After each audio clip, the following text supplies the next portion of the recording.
পশ্চিমবঙ্গে নতুন রাজনৈতিক পালাবদল, লক্ষ্মীর ভাণ্ডার বন্ধের জল্পনা এবং অন্নপূর্ণা ভাণ্ডার নিয়ে বাড়ছে আলোচনা।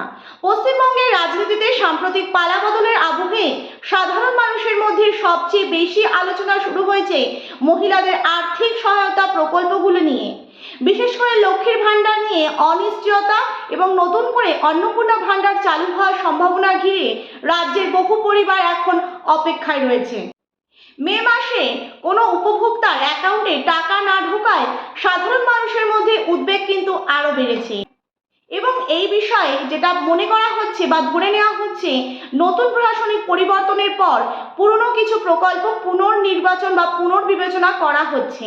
সেই জায়গা থেকে অন্নপূর্ণা ভাণ্ডারের নামে নতুন একটি ভাতা বা প্রকল্প নিয়ে আলোচনা শুরু হয়েছে এবং বর্তমানে যে সরকার ক্ষমতায় এসেছে, বিজেপি সরকার প্রতিশ্রুতি দিয়েছিল, তার মধ্যে কিন্তু সবথেকে জনপ্রিয় অন্নপূর্ণা ভাণ্ডার এবং বেকার ভাতা যুবকদের।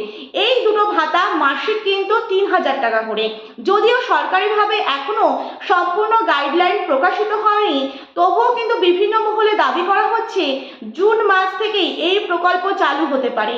কারণ বর্তমানে নতুন মুখ্যমন্ত্রী শুভেন্দু অধিকারী তিনি কিন্তু বলেছিলেন, যদি তিনি ক্ষমতায় আসেন বা বিজেপি সরকার যদি জেতে পশ্চিমবঙ্গ থেকে, তাহলে কিন্তু জুন মাস থেকেই এই অন্নপূর্ণা প্রকল্প চালু হবে। এবার প্রশ্ন হচ্ছে, কারা পেতে পারেন এই ভাতা? প্রাথমিকভাবে আলোচনা অনুযায়ী অর্থনৈতিকভাবে দুর্বল মহিলাদের এই প্রকল্পের আওতায় আনার চেষ্টা হতে পারে। বিশেষ করে যেমনটাই ছিল লক্ষ্মীর ভাণ্ডার 25 থেকে 60 বছর পর্যন্ত, তেমনটাই কিন্তু হওয়ার কথা রয়েছে।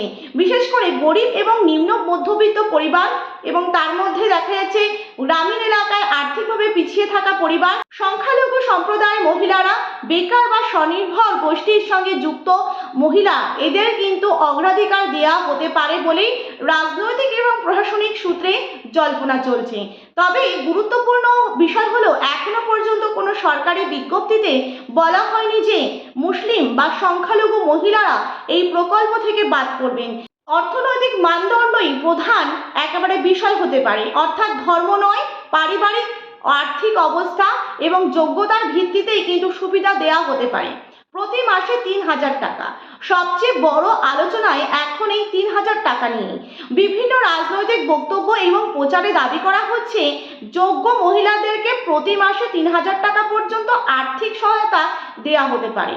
যদিও এই পরিমাণ চূড়ান্ত কিনা তা কিন্তু এখনো স্পষ্টভাবে বলা যাচ্ছে না। অর্থনীতিবিদদের একাংশ বলছেন, যদি সত্যি এত বড় অঙ্কের ভাতা চালু হয়, তাহলে সরকারের ওপর বড় আর্থিক চাপ পড়তে পারে। অন্যদিকে সমর্থকদের দাবি, মূল্যবৃদ্ধি এবং সংসারের খরচ বাড়ার সময় এই ধরনের সহায়তা সাধারণ মহিলাদের কিন্তু অনেকটাই স্বস্তি দেবে। কিভাবে আবেদন করা যেতে পারে এই প্রকল্পে? সরকারি নিয়ম এখনো প্রকাশ না হলেও সম্ভবত এই বিষয়গুলিকে মেনেই কিন্তু এই প্রকল্প চালু হতে পারে। যেমন মনে করা হচ্ছে Aadhaar card, voter card, ration card, bank account, mobile number, আয়ের শংসাপত্র। একটি গুরুত্বপূর্ণ বিষয় হচ্ছে প্রধানমন্ত্রী আয়ুষ্মান ভারত, এই কার্ডটি কিন্তু করা হতে পারে বা নতুন করে চালু করার কিন্তু কথা চলছে পশ্চিমবঙ্গে। কারণ এই কার্ডটি কিন্তু কেন্দ্র সরকারের তরফ থেকে দেওয়া হয় এবং প্রত্যেক পরিবারকে ৫ লক্ষ টাকা করে কিন্তু ওই কার্ডে থাকে। যেমনটি প্রাক্তন মুখ্যমন্ত্রী মমতা বন্দ্যোপাধ্যায় সরকার করেছিল, অর্থাৎ তৃণমূল কংগ্রেসের সরকার করেছিলেন স্বাস্থ্যসাথী কার্ড, সেম একই কিন্তু এই আয়ুষ্মান কার্ড বা আয়ুষ্মান ভারত কার্ডটি কিন্তু চালু হতে চলেছে। ক্যাম্পের মাধ্যমে কিন্তু আবেদন প্রক্রিয়া শুরু হতে পারে। কিন্তু যেহেতু এটা কেন্দ্র সরকারের প্রকল্প বা কেন্দ্র এবং রাজ্য দুই জায়গাতেই এখন বিজেপি, সুতরাং ম্যাক্সিমাম কাজ কিন্তু অনলাইনে করা হতে পারে বলে মনে করা হচ্ছে, যাতে গ্রামের সাধারণ মানুষও সহজে আবেদন করতে পারে। তার জন্য কিন্তু ক্যাম্প করাটাই সব থেকে সুবিধাযোগ্য বলে মনে করা হচ্ছে। এবং এই বিষয়ে বাস্তব চিত্র কি বলছে? রাজ্যের বহু পরিবার বর্তমানে সরকারি ভাতার উপর নির্ভরশীল। বিশেষ করে গৃহবধূ, প্রবীণ মহিলা এবং নিম্ন আয় পরিবারের কাছে এই ধরনের প্রকল্প অত্যন্ত গুরুত্বপূর্ণ। ফলে কোনো প্রকল্প বন্ধ হওয়া বা নতুন প্রকল্প চালু হওয়ার খবর দ্রুত মানুষের মধ্যে কিন্তু ছড়িয়ে পড়ছে। তবে দেখা যাচ্ছে রাজনৈতিক প্রচার এবং বাস্তব যে সরকারি ঘোষণার মধ্যে পার্থক্য রয়েছে। তবে এই বিষয়টি মাথায় রাখা জরুরি, এখনো পর্যন্ত অন্নপূর্ণা ভাণ্ডার নিয়ে সরকারি বিজ্ঞপ্তি প্রকাশিত হয়নি, তাই মানুষকে সরকারি নোটিশ বা সরকারি ওয়েবসাইট বা প্রশাসনের অফিসিয়াল ঘোষণার ওপর কিন্তু নজর রাখার পরামর্শ দিচ্ছেন বিশেষজ্ঞরা। এবং আগামী কয়েক সপ্তাহের মধ্যেই পরিষ্কার হতে পারে আদৌ কি এই প্রকল্প চালু হবে কিনা, কারা সুবিধা পাবেন এবং কিভাবে আবেদন করা যাবে। এখনই কিন্তু সেই দিকেই তাকিয়ে রয়েছে পশ্চিমবঙ্গের লক্ষ লক্ষ মহিলারা। প্রিয় দর্শক বন্ধু, সুতরাং বোঝাই যাচ্ছে যে অন্নপূর্ণা ভাণ্ডার রাজ্যে চালু হতে গেলে এখনো কিন্তু মোটামুটি 2 সপ্তাহ অপেক্ষা করতে হবে।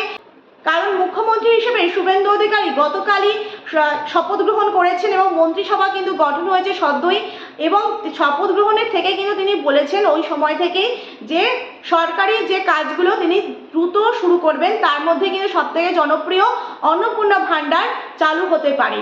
সুতরাং ধৈর্য ধরতে হবে আগামীতে কি আসে তার জন্য। আজকের মতন এই পর্যন্ত, ধন্যবাদ সকলকেই।